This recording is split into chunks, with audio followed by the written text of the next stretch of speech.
Subscribe ಮಾಡಿ, bell icon ಅನ್ನು click ಮಾಡಿ. ವ್ರತಗಳು ಹಾಗೂ ವ್ರತ ನಿಯಮಗಳು. ಶ್ರೀ ಗರುಡ ನೀತಿ. ಸೂತ ಮಹರ್ಷಿಗಳು ಶೌನಕಾದಿ ಮುನಿಗಳೊಂದಿಗೆ ತಿಥಿ ವ್ರತಗಳ ಬಗ್ಗೆ ಹೇಳತೊಡಗಿದರು.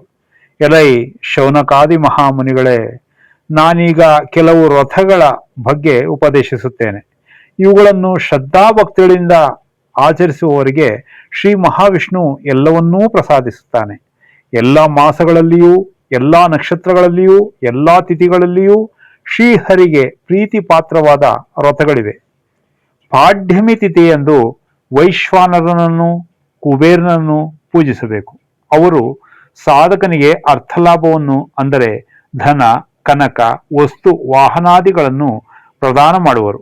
ಪಾಡ್ಯಮಿ ಅಶ್ವಿನಿ ನಕ್ಷತ್ರಗಳು ಸೇರಿದ ದಿನದಂದು ಉಪವಾಸ ಮಾಡಿದರೆ ಬ್ರಹ್ಮದೇವನು ಸಂತೋಷಿಸಿ ಅರ್ಥಲಾಭವನ್ನು ಕೊಡುತ್ತಾನೆ.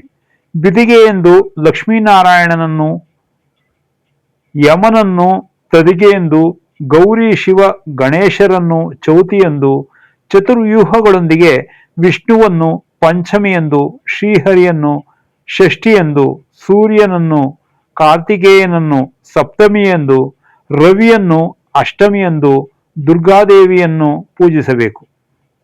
ಅದೇ ರೀತಿ ನವಮಿಯೆಂದು ಮಾತೃಕೆಯರು, ದಿಕ್ಕುಗಳನ್ನು, ದಶಮಿಯ ದಿನದಂದು ಯಮನನ್ನು, ಚಂದ್ರನನ್ನು, ಏಕಾದಶಿ ಎಂದು ಋಷಿಗಣಗಳನ್ನು, ದ್ವಾದಶಿಯಂದು ಶ್ರೀಹರಿಯನ್ನು, ಮನ್ಮಥನನ್ನು, ತ್ರಯೋದಶಿಯಂದು ಶಿವನನ್ನು, ಚತುರ್ದಶಿ ಹಾಗೂ ಹುಣ್ಣಿಮೆಯ ದಿನಗಳಲ್ಲಿ ಬ್ರಹ್ಮದೇವನನ್ನು, ಅಮಾವಾಸ್ಯೆಯ ದಿನ ಪಿತೃಗಣಗಳನ್ನು ಆರಾಧಿಸಿದರೆ ಅರ್ಥಲಾಭ, ಧನ ಸಂಪತ್ತುಗಳುಂಟಾಗುತ್ತವೆ.